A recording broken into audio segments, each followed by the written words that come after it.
Miarabantsika rehetra amin'ny anaran'i Jesosy Kristy ary miarabanao ihany koa tonga soa eto amin'izao vavaka sy fampahirezana izao. Ny fiadanan'Andriamanitra no tononoko aminao sy ho amin'ny ankonanao. Ny afatr'Andriamanitra amin'ity androany ity dia ny hoe ny herin'Andriamanitra no mampiavaka anasy ianao. Ny herin'Andriamanitra no mampiavaka anasy ianao. Amen. Alohany andraisantsika izany tenin'Andriamanitra izany dia manasanao hiaraka hivavaka isika. Makasitraka betsaka anao tokoa izay iray malala tsara indrindra ny amin'ity tombontona mahafinaritra nomenao anay ity. Misaotra anao izay satria nombanao hatrany ny dianay ary momba hatrany ihany koa ianao izao fotoana izao. Misaotra ny amin'ny fanahy masinao mahery izay nomenao anay izay miasa eto. Eny, misaotra anao izay fanahy masina ary manasanao izay hiasa malalaka araka ny tianao eto ianao. Ianao no oka hanokatra ny sainay, hanokatra ny sofim-panahinay mba tsy ho tonga fotsiny eto izay tompo ka hoe tsisy zavatra na inona ho raisinay na ho azonay, fa aoka ianao no hiasa malalaka aminay tsirairay avy rehetra mba tsy hisy ho diso anjara izay rehetra atao aminao eto. Ianao ihany koa no oka hanome anà ny lehilahy efa mahay ary oka ny teninao mba tsy hiverina foana any aminao raha tsy efa mahatanteraka izay hampanirahanao azy ary ho ambininao tompo amin'izay hampandehananao azy amin'ity androany ity. Ny fieritreretanay dia aoka Andriamanitra mba ho ambany ny fahefanao irery ihany, mba tsy hisy anelingelina ary mba tsy hisy Andriamanitra hanapaka ny fandrenesanay anao, fa niza ary ninona Andriamanitra mitondra fanelingelenana eto ho amin'ny mpiaino, ho amin'ny tenako ihany koa izay mitondra ny teninao dia ho zonona tsy hanapahefana amin'ny anaran'i Jesosy Kristy. Eny, ny fahefan'i Jesosy Kristy ilay manan-kery avy any Nazareta irery ihany no ka hanapaka feneto ary amin'ny anarany irery ihany no hanaovako izany vavaka izany. Amen. Amen. Eny, araka izany tenin'Andriamanitra izany dia na ny lohateny dia hoe ny herin'Andriamanitra no mampiavaka anasy ianao.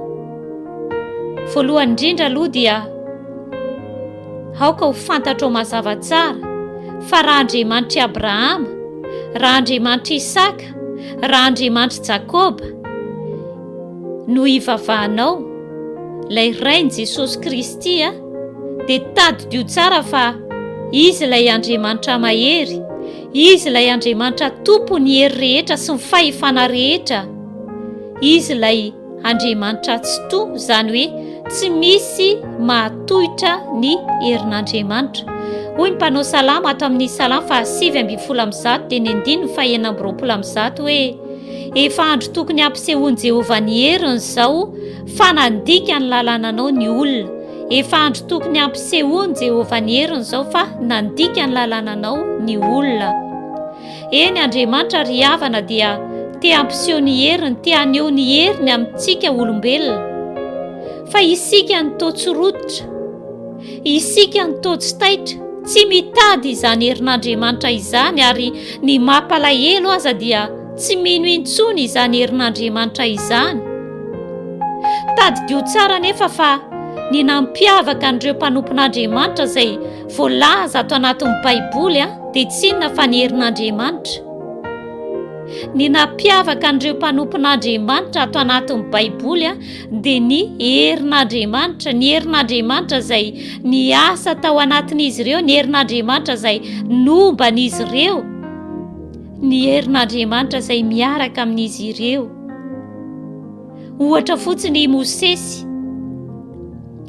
I Mosesy dia tsy avy tamin'ny herin'i Mosesy amin'ny maha olombelona anazy no nahafahan'i Mosesy nijanona 40 andro sy 40 alina tao an-tendrombohitra Sinay.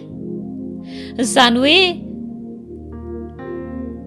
rehefa mandinika isika ny tenin'Andriamanitra dia 40 andro sy 40 alina izy teo anatria an'Andriamanitra ary rehefa nidina avy teo atendrombohitra Sinay izy nitondra vato fisaka izay nisoratan'ny ratsan-tanan'Andriamanitra dia rehefa nahita izy ny fahotana nataon'ny zanak'Israely tamin'ny nanaovan'izy ireo omby lahy kely volamena dia natota n'ilay vato fisaka teny an-tanany noho ny fahatezerany noho ny nataon'ny zanak'Israely ary noho ny fahasoavan'Andriamanitra dia nasain'Andriamanitra ny verina teo anatrehany indray izy 7 andro sy 7 alina sady tsy nihinana no tsy nisotro.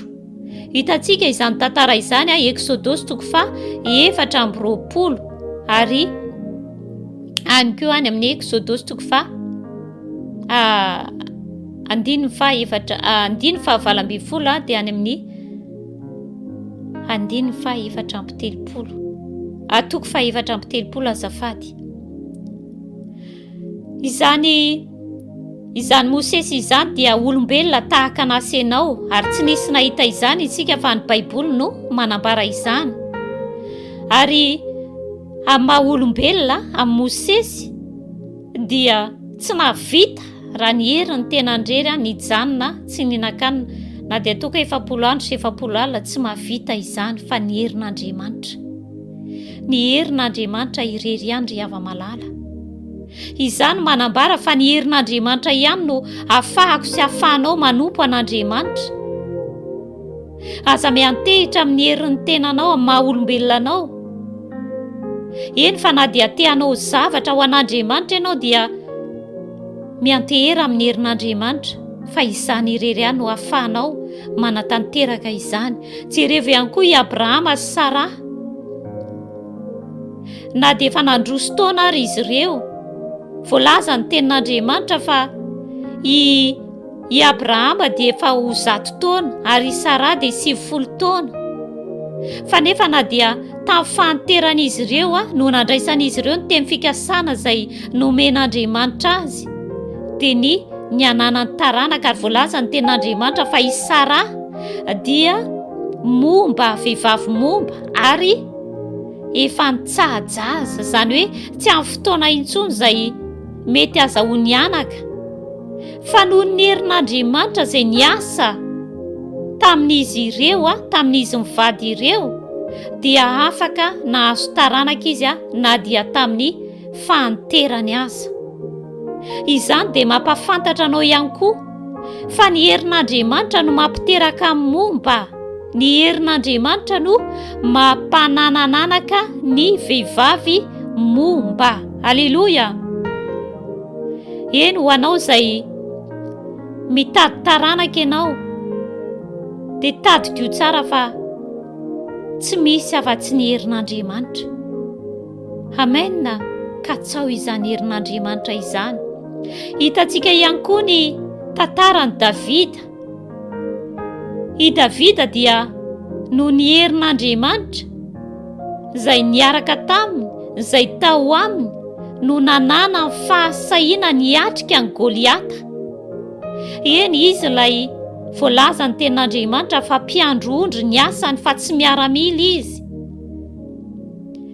Fa jereo tsara anie, dinio tsara ireo tantara ireo any amin'ny Samoela 1:7-12 nahitanao an'izany tantara izany. Fa i Davida ny antony izay nahatongavany teo anatrehany Goliata, ilay fahavalony zanak'Israely tamin'izany fotoana izany ary miorooro ny miaramila ny Israely, miorooro ny zanak'Israely nanoloana n'ity Goliata ty, tsy misy ny sany fanandrina taminy. Fa i Davida kosa nefa rehefa tonga teo, ny raindrainy izy hanatitra sakafo an'ireo toralahany. Rehefa nandre izy ny fandrahonana nataon'i Goliata dia nanana fahasahiana izy niatrika izany. Ary izy indray ary no nampaherin'ny vahoaka hoe aoka tsy orooro. Tsy orooro ianareo noho ny amin'io lehilahy io. Ary nanana fahasahiana Goliata. Azafady nanana fahasahiana i Davida niatrika ny Goliata. Eny fa na dia goavana ary Goliata, na dia niorooro ary ny sasany, satria ny antony ry hava-malala dia tsy nahalala loatra le Andriamanitra izay niaraka taminy. Fa i Davida dia nalala ny Andriamanitra izay niaraka taminy. Andriamanitra izay nalala ny Andriamanitra izay momba azy. Tahaka izany koa zasenao. Aoka ianao hafantatra tsara ny Andriamanitra izay ivavahanao, fa raha mahafantatra ianao ny Andriamanitra izay ivavahanao, dia mahafantatra ianao ny herin'Andriamanitra izay miasa ao anatinao. Ary ninonina izay mety Goliata na fahavalo manoloana anao dia tsy miorooro ianao fa manana fahasahiana tahaka ny Davida. Ary mahasamy laza, mahasamy teny manoloana an'izany Goliata izany. Amen. Ao ihany koa i Josoary ava-malala rehefa nitondra ny vahoaka an'Israely androtana manda ny Jeriko. Ianao moa mieritreritra fa satria niodidina indra mandeha isan'andro nandritra ny 9 andro ny zanak'Israely, ary rehefa tamin'ny andro fahafito dia niodidina impito. Eritreretinao fa izany nampirodana manda ny Jeriko. Na koa hoe ny faneny fito na ny anjomara faneno fito izay notsofon'ireo mpisorona teo aloha ny vahoaka, tsy ary ava-malala. Ny nampirodana ny manda ny Jeriko dia noho ny herin'Andriamanitra. Fa kosa ny zanak'Israely dia tsy maintsy nakatoa nanaraka ny fitsipika rehetra izay nomen'Andriamanitra azy ireo.